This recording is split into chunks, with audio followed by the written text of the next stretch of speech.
Hey, what is up, everyone? Welcome to the Locked On Cavs podcast, your daily look at the Cleveland Cavaliers. I'm Chris Manning. That is my co-host, Evan Damrell. On today's show, we are going to talk about Cavs maps. We're going to talk about the latest on Evan Mobley, and we're going to talk about what is at stake for Cleveland Thursday night in Atlanta. Let's get into it.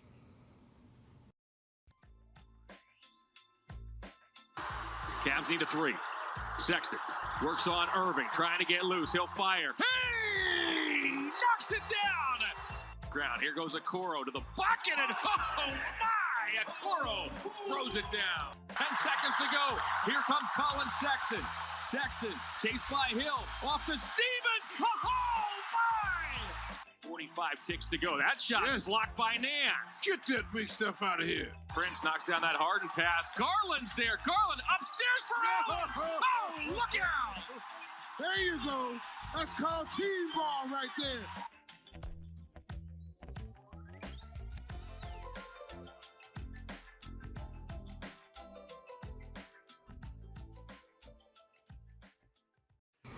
First off, want to thank you for making Locked On Cavs your first listen every day. Remember, we are free and available on all platforms. I'm Chris Manning. I cover the Cavs for places like Diamond, Uprocks, and SB Nation Through the Sword.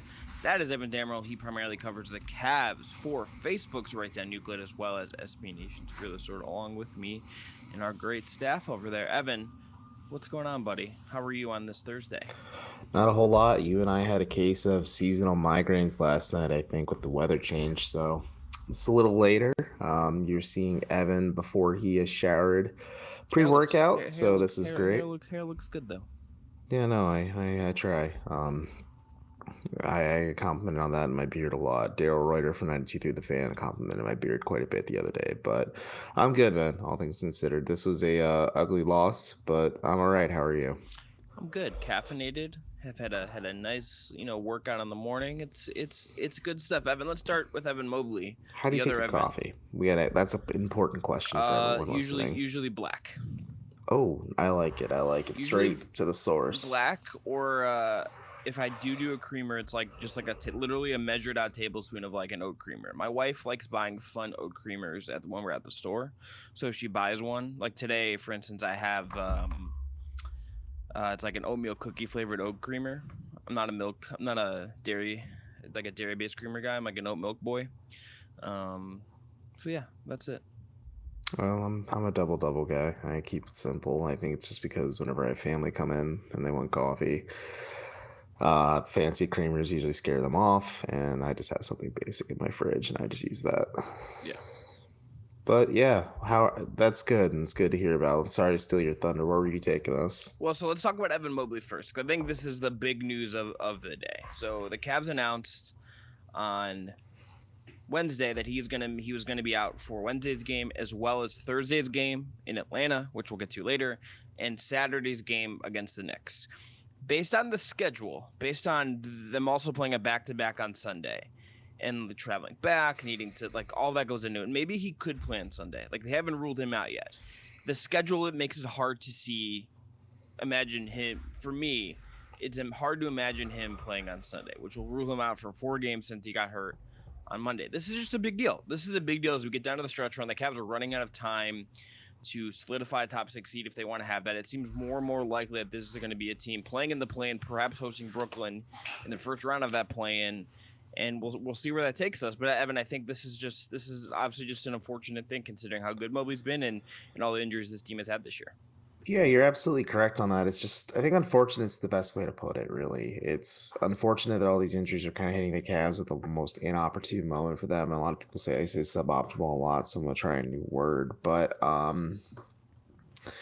I would rule him out playing Sunday against Philadelphia because they said at least 3 games, which obviously is against Dallas, against Atlanta, and against New York. And then, let's be frank, would you want your rookie who's coming off a what looks like an ugly ankle sprain, which thankfully there's no boot. There's a lot. The prognosis is a lot better than the initial fear.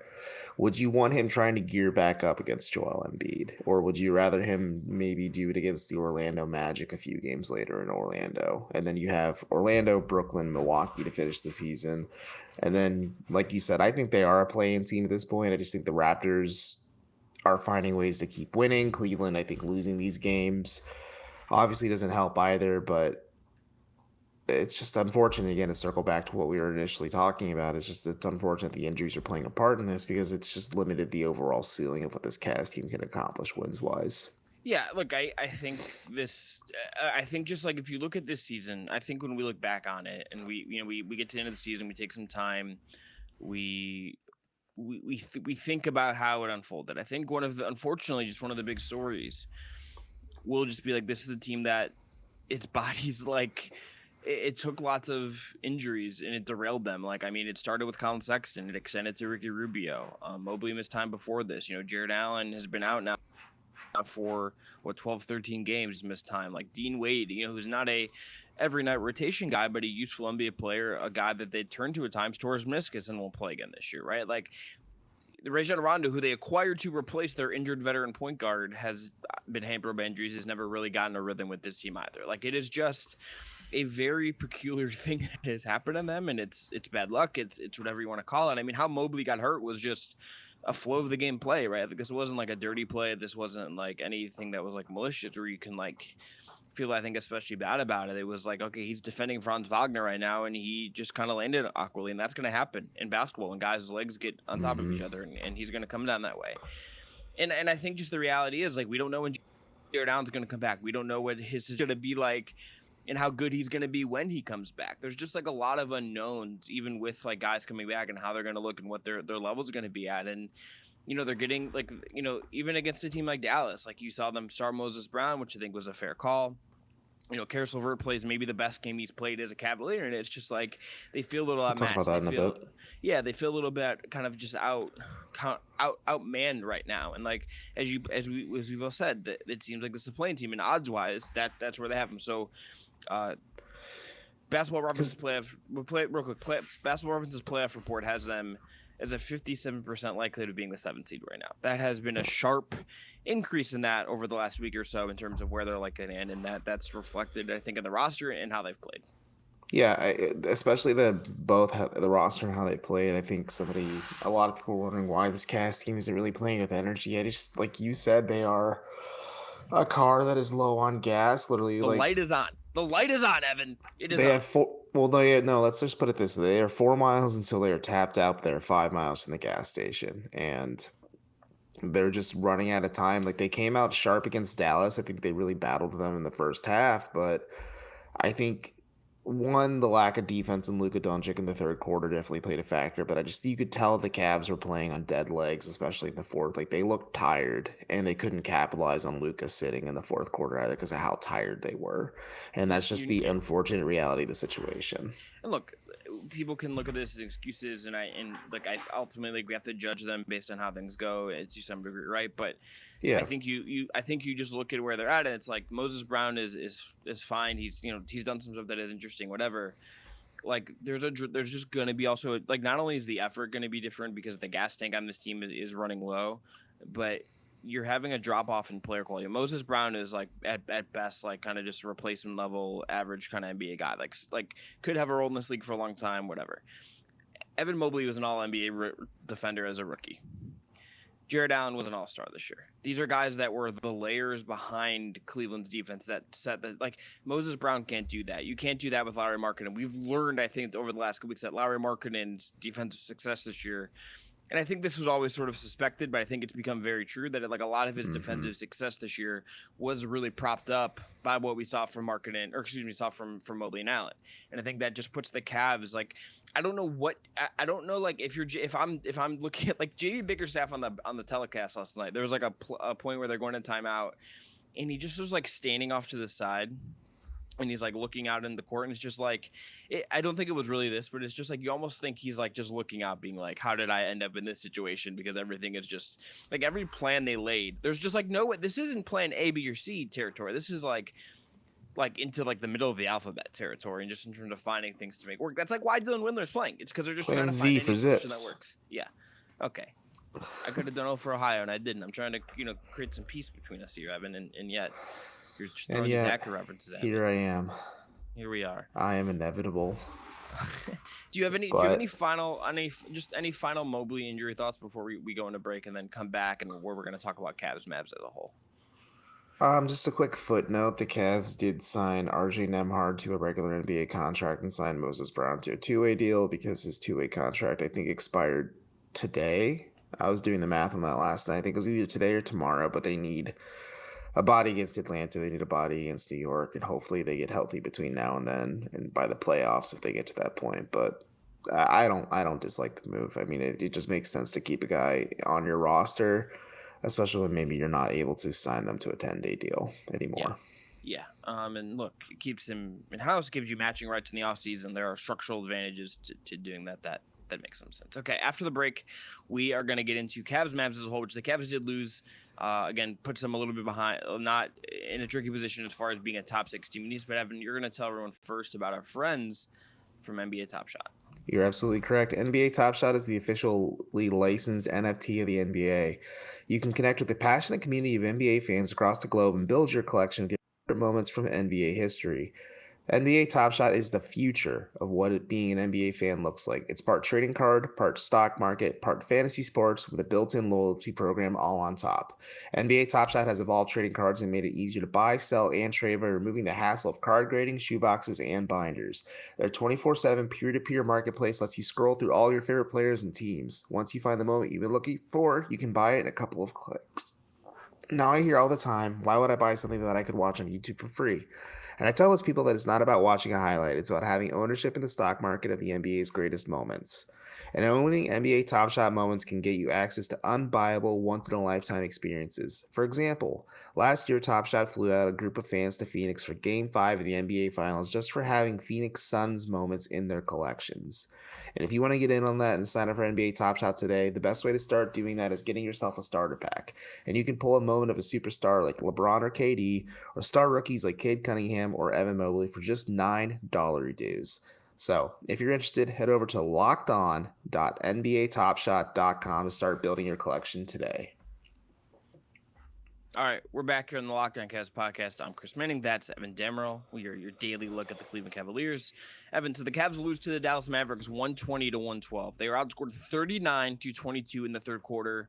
In your mind, when you look at this game, when you think about it, what mattered? What stood out? What are your takeaways from this one? Well, Marissa McNeese, I didn't think she was listening to me, but she was sitting next to me in the press box last night. Friend of the pod. Official friend of the pod. Came on at 1 a.m. Notably, friend of the pod, Mac Robinson, not a friend of the pod. Continue. Mac, I still love you, buddy. I still love Mac too. I know he listens, and I'm waiting for him till the day he rage texts me about us messing with him. Chris wants to start beef with like our most teddy bear friend of the pod. And you want to start beef with me. You try to pick fights with me. Yeah, I want to get that scrappy New Yorker out of you. But I said, well, that stinks because the Cavs, we were kind of talking about it in the first segment. They came out somewhat strong against Dallas, and then in the third quarter, it was just death by 1,000 knives where you watch Luka Doncic just cut them apart from a million different angles. And JB Bickerstaff said that you can blame the injuries, you can blame the lack of energy maybe that the players have just because you're asking role players to step up. You're asking Darius Garland to step up again. You're asking all these players to do more. And they're just looking tired because you've been asking them to do this all season long. He's like, well, we could have done a better job defending in the third. And I think that's an obvious takeaway. And I don't know. I penciled this in as a loss for the Cavs in my mind when Mobley was ruled out and Allen's still out and Rondo was downgraded to out as well. Like the Cavs are slowly lacking bodies, and no disrespect to Brandon Goodwin, no disrespect to Moses Brown, no disrespect to Lamar Stevens as well. But these guys are either fringe rotation players or like set piece rotation players that maybe wouldn't be playing in a normal instance if the Cavs were fully healthy. And I think that's just my biggest takeaway is, unfortunately, this Cavs team isn't healthy. And I think they have to find a way to just stay afloat until they can get some bodies back. And this has just been the worst time for it to happen for them because the East is just so competitive. Yeah, let's talk about. I think there's two things from this game. Let's talk about first about the defending Luka Doncic of it all, because Oh, there's another part to this game. There's well, my there's man, Columbus's own, doesn't get introduced from Michigan, Karis LeVert, but we'll I talk think about that. I do think they're just like they go out of the way of the Columbus, and I'm just Carter Rodriguez is at home. I mean Carter is Bro, they force feed down our throats that he is from Ohio. It's been like that from the moment he got introduced. He's a local product. Yeah, that's like 2 hours away. I say this is someone who has a Columbus Crew scarf on. He's as local as Obi Toppin. Well, no, he's more local than Obi Toppin. Obi Toppin just like emigrated here and then he spurned John Gross, future coach of the Akron Zips and then coach of the Ohio Bobcats for John Bayline. So well, yeah, Gross did. If you read the reporting on that, Gross actually when Gross went to Illinois, he like ghosted LeVert and like didn't like talk to him and like there's a lot there. There's a lot there. Anyway, no one cares about that. The Doncic part of it I find interesting because it's like I think Okoro, like obviously you're not gonna stop Doncic. Doncic is an all NBA level guy. He's all world level. He's an MVP caliber player. And again, I think like without the layering of Mobley and Allen behind you, it's just like so hard to navigate them. It's like you're just not gonna you have less of a shot than you already did when you don't have but really the big men who are the foundation of your defense behind you, right? But like when Okoro was at least like making him work to get to his spots as the point of attack guy, and then it's like okay he can just, but then he's like getting into Moses Brown, he's getting into Markkanen, like he's just kind of shredding guys, and then it was just like at times Karis LeVert's defending him one-on-one, and they're just like okay like Dallas is just gonna like be cool with this, like they're fine with this, and they're arguably the most like team that is centered on one guy in the entire league, and it's like he is not scared of Karis LeVert defending him. He is also not scared of like Kevin Love is like the shade help guy in him. Like he's not scared of Okoro. He's not scared of anybody. But it's just like it is just everything about this just felt suboptimal in terms of being able to contain Doncic. Evan, if there is a positive aside from the loss, aside from that, was this Karis LeVert's best game as a Cavalier? Yeah, I would say it was. He looked certainly comfortable. 11 of 19 from the floor, 3 of 4 from three is the big notable for me. 7 of 8 from the free throw line is also notable too because he seems to struggle there. But 32 points, 6 rebounds, 4 assists, like doing a little bit of everything. I think he was very helpful, very impactful. Had the worst plus minus on the floor for the Cavs though because I think defending Luka just certainly torched that number altogether. But yeah, it was a good game overall for LeVert. And you can kind of see him playing with Garland, not long term, but maybe just in more bursts and more like extended periods. It makes more sense now. Yeah, this is a game I with a clear head with some distance. I will want to watch back and see what the two-man game would look like. I want to see how if LeVert was getting stuff where it feels like it is in concert with the team or if it's more isolation. I don't really have like a good grasp on that just from I get that, dog. I mean, frankly, just like the fact that like I wasn't 100% myself watching this game. So it's just like there's just the reality of figuring that out. All in all, I think not particularly a remarkable game. The Cavs just kind of come in, I think, probably expected to lose. They lost, and the third quarter was a big issue where Doncic just kind of did Luka Doncic stuff. I don't have much else I have to say. How did you feel? Did you feel any particular way about like Moses Brown's minutes or anything like that? No, not really. I think to circle back to Luka, 2 things. One, it was Slovenian Heritage Night at the arena too. They were playing Slovenian pop music during timeouts. They had folk dancing. At the halftime show. I did like in my casual scanning of Twitter, did appreciate that people were just like there's the picture of Darius Luka post game being like just recruiting season. I'm like, guys, I appreciate the bits, but let's relax. I have one last question for you because for some reason people think Darius Garland is better than Luka Doncic in the Cavs sphere, he's not because a certain front of the pod was monitoring plus minus and Luka torched Darius at the end of it. But who would you rather have if you had to pick between Luka or the trio of Garland, Mobley, and Allen? Who would you rather have if you're starting a team today? Like you get those 3 or you get that one player? Because I think that makes it tougher because you have 3 You have Mobley, the potential of Mobley, and two very, very good pieces in Garland and Allen, or you get Luka, who's a very known commodity but still has room to grow.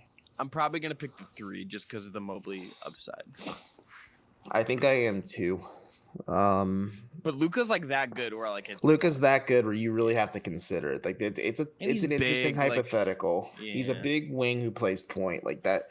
If you're a regular listener, that does things for me. So, also just again, I included it in the Fear the Sword game thread. But hey, he would have been in Cleveland if LeBron didn't throw a game against the Nets in 2018. But I mean, nonetheless, you could, or you could be Jeff Namina and blame Spencer Dinwiddie for that. Okay, after the break, we're going to get into what's at stake for the Cavs in Atlanta and why a game that is tricky. But first, got to tell everyone about our friends at BetOnline. BetOnline is in full go. The college basketball tournament is obviously upon us, and we are full on into it.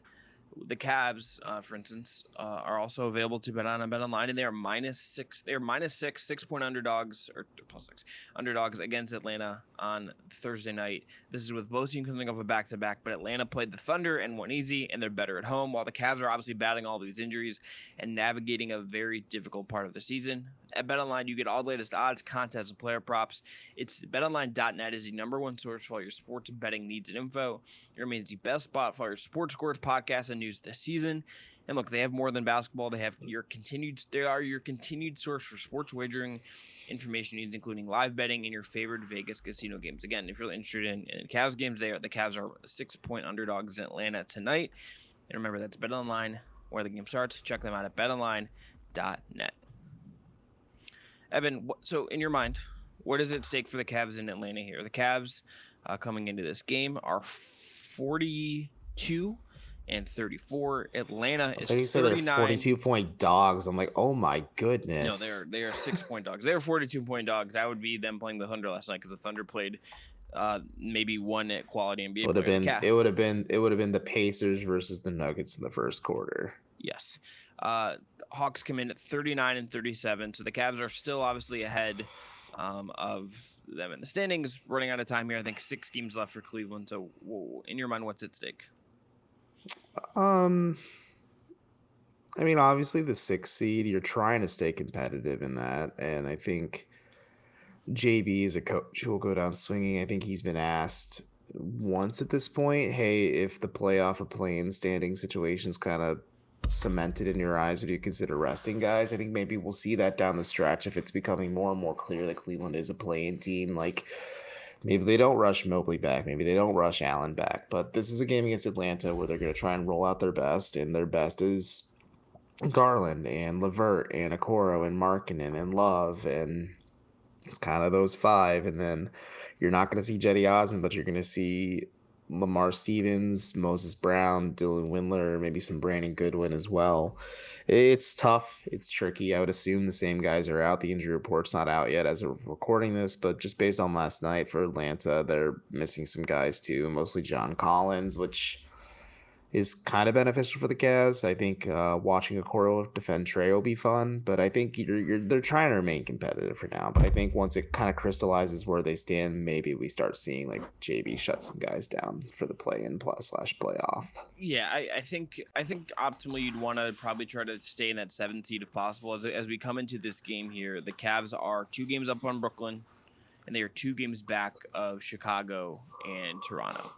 So they will have to go on a run here to get a chance to be a 6th seed. It feels like they would need to go on a run while these other teams have some unexpected dips.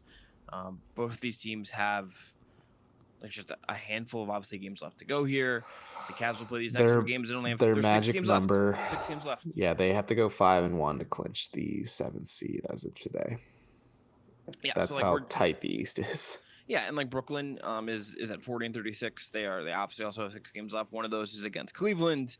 Like this is gonna be a very interesting finish to the season, and the Cavs like are sort of again like in a limited part. It also I just like think about like how just because of injuries, just because of how things have kind of gone since then, how wildly the vibe has swung since they beat Denver in overtime in that game and then beat Detroit the next night. Like the vibe switch in that time has been like fairly drastic. And it's then I would have said, okay, the Cavs are probably going to be a 6 seed. They're going to, maybe they're going to lose in round 1. They're going to play Boston or Philly or whomever. And now it just feels like, okay, like I literally reached out to one of our one of the lockdown draft gurus, Richard Stamen at Mavs. Same. I jokingly said, like, with the grimacing emoji, I'm like, hey, I've done 0 draft analysis. We might need a crash course. Well, like I asked him for some names because I'm gonna start like just doing like the way I start with that stuff is like data and then watching some games and just kind of like trying to work my way through some of his guys to understand them with some degree. And the names he gave me were like he gave me like a bunch of names and so it's like Nikola Jovic, Johnny Davis, Kendall Brown, Jeremy Shawn, Ocho Abagi and Marlon Beauchamp. Like those are like, so there's like a bunch of names we'll like maybe have to talk about, but it's just like we're at a point here I think where like especially if they lose this game. That until we get to that. Yeah. Oh yeah. I'm not gonna do that until like we absolutely have to because that's like a lot of other work and like, but it's just like funny because it's like I'll talk to some other hosts on the network and it's like I was talking to Tony East from Locked On Pacers and I was like. I've been joking with him because he's been sort of like assuming like okay he'll have to do a bunch of he was excited because he'll get to cover not only the Pacers are gonna have a really high pick, but they'll also have the Caps pick and he can do a bunch of first round stuff and like analyze that and like what the Pacers could do and all this stuff. And I've just slowly been like joking with him like Tony, like your podcast plans are changing here because this feels like the bottom is sort of like falling out. It doesn't indict the whole season by any stretch of the imagination. It's just like. Yes, injuries have set in, and they're gonna have to play Brooklyn, and then like I don't know if what this team really has left once they get to that winner takes all one game that they would host in theory, but it's just kind of tricky. Yeah, it really is tricky. It's unfortunate, I guess, because I think that's the word. That's the word to me. It just feels like they're unfortunate. Yeah, because you and I are all the way in. I'm like, yeah, trade that first round pick. This Cavs team has something here. They got to make this run, and now they did, and they are still trying to make that run. But injuries are just hamstringing everything they have planned and want. And I think, like again, it's unfortunate. Yeah, I think the idea. I think to kind of put a bow on everything we've talked about. People can say that this would be like caving for the team to some degree and whatever. And like, I think we have to look at this and just say, look, like we have to report on, we have to analyze, we have to take what's in front of us and say, this is what it is right now. And if it's bad, it's bad. If it's good, it's good. If it's just fine, it's fine. I think we can also just look at this and like overall just look at this Cavs team as they are right now. And like every team has injuries. Like the Bulls are not the same team without Lonzo Ball and Caruso maybe hasn't been as good and Pat Williams looking back, all that stuff. Mm-hmm. And Zach LaVine's not 100%. Right. The Cavs are just in the situation where it's like you don't have Jared Allen. Darius Garland is playing more minutes than ever. The cops coming for you? Why'd you turn? No, it just got really, really shady in here, and I'm checking the forecast. It's supposed to rain. No, it was really sunny when we started. I'm looking at myself on the screen like, oh, it got dark behind me. You can actually see my face now. Yeah. Evan Mobley obviously is now out. The Cavs are just down all of these dudes, and it